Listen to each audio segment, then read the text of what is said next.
So for today's project, I'm going to be using a saw and some 1x4 boards that I got from Lowe's. And what I'm going to do is I'm just going to measure out each piece that I need.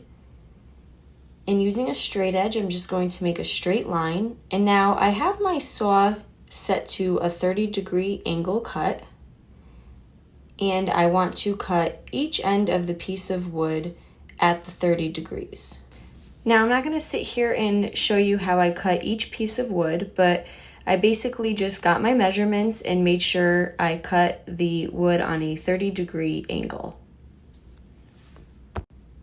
I then took all my wood and a Gen foam brush, and using some General Finishes Antique Walnut Gel Stain, I covered each piece of wood front and back with the gel stain. You're just going to apply some, and using a paper towel, you're just going to wipe off any of the excess gel stain.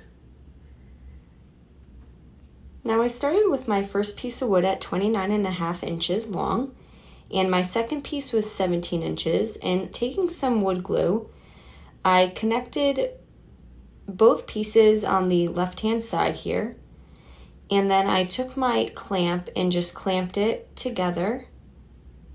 And then using my drill, I just drilled in 2 screws to the bottom to connect the 2 pieces. And then I leave the clamp until it is dry. My third piece of wood measured 17 inches as well. And then I repeated the same thing using some wood glue. I connected those pieces to make a full triangle.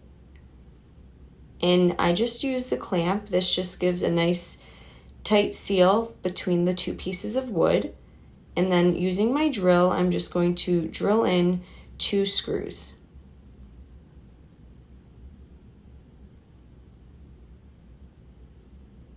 And then I need the top to connect as well.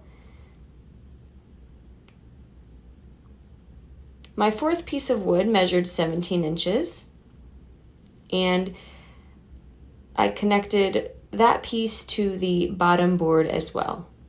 I'm using some Elmer's Carpenter's wood glue, and this glue holds pretty well, but I like to add the screws just for extra strength. Now my fifth piece of wood here was 10.5 inches, and I'm basically just connecting all of the pieces of wood that I had cut using the clamps, and you want to make sure that they are in the shape of a triangle. So you basically just adjust the clamps so that the wood is being held tightly together while the glue dries. So now, as you can see, I have 2 triangles on the left and right, and then I took my 2 smaller pieces of wood. One measured about 6.5 inches and the other one was about 4.5 inches. And I attached those 2 pieces and let them dry. Once they were dry, I connected them to the middle of the other 2 triangles. And then I'm using my clamp here to just secure it nice and tight to the board while the glue dries. I'm sure there are many different ways to do this. This is just the way I had taught myself, and I hope you guys were able to follow along. And once everything was together and dry, I took some leftover chicken wire that I had. You can sometimes find this right at Hobby Lobby, and using my handheld stapler, I am just stapling the chicken wire to the back side of my wood. You want to make sure that you're pulling the chicken wire nice and tight as you staple it down into the wood.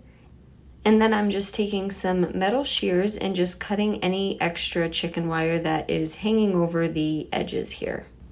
Also, if you can find a piece of chicken wire that covers the entire back, you can do that as well. And there you go. Now you just have this fun mountain theme shelf that you can hang on your wall. Guys, thank you so much for watching. Paint products can be found on our webpage at chalkitupfancy.com, and don't forget you can check out some other tutorials on our YouTube or our webpage. Have a great day.